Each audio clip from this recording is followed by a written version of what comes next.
Yeah. Actually, depending on where you're staying, you can sometimes get the narcotics in the lobby. Really? I think I know those guys. I saw them when I checked in, right. Well, yeah, the radio stations around here are a lot different than Nebraska, because when we drove here to surgery yesterday, the Adam Carolla show was on. They talked about marijuana for the whole entire ride from our hotel to here. Who gets it? How you? And we were like, it's yeah, Vegas, baby. This is Vegas. This is a lot different than Nebraska. That's too bad we can't Somebody mentioned that in Nebraska radio. I'm sure people would have a heart attack. He said, it says like just liquids, broths. Like with chicken noodle soup, can you kind of... No. It doesn't say broth. It says chicken noodle soup. Right. People then interpret that incorrectly to say broth. So you can't have Don't a little say substance. broth. Eat whatever you want. Remember, the guidelines are really simple. Mm-hmm. Very small amounts. Sure. Very slowly. I'm not hungry very either. well chewed. Yeah. So now let's go over that, because that's an interesting thing. So this morning, are you hungry? No. Pardon me? No. Pardon me? No. Yeah. Pretty amazing, huh? How do we know that? It's not that we have turned off the light. Those patients that you've talked to of mine, they still have hunger. Oh, okay. Right? It's not yes hunger, no hunger. Instead, it's more like a thermostat. It's more like the gas pedal on your car. There's not 100 miles an hour and stopped. There's every speed in between.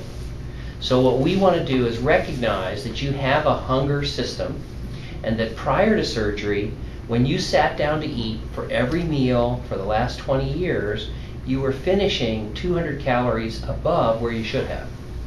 Your hunger thermostat was on high. All we've done now is turned it down. Well, with the band, you get like 1 or 2 bites, and you're still very hungry, and you know you can't eat anymore, and it's a real head trip. Right, so LapBand patients, the studies show that they don't decrease their hunger hormone ghrelin. And so, as you're saying, the feeling of our band patients when they talk to us is they try to eat, they run into an obstruction, a blockage, a feeling of fullness that's unpleasant, and they have to stop. And it sucks because you're still hungry. Right. And say that again, because not the sucks part. Okay. But it's unpleasant because you want to eat, that's the ghrelin.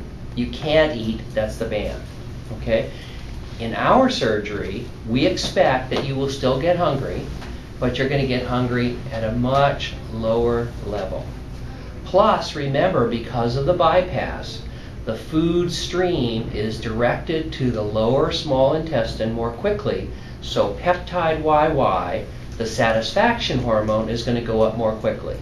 So if we think of eating, we do need for you to eat something, not much. Wait until you're hungry, eat a bit, and then we expect peptide YY will kick in, ghrelin will turn off, and you'll be at ease, you'll be relaxed, and you'll say, I'm full. Now again, what can you eat after the surgery?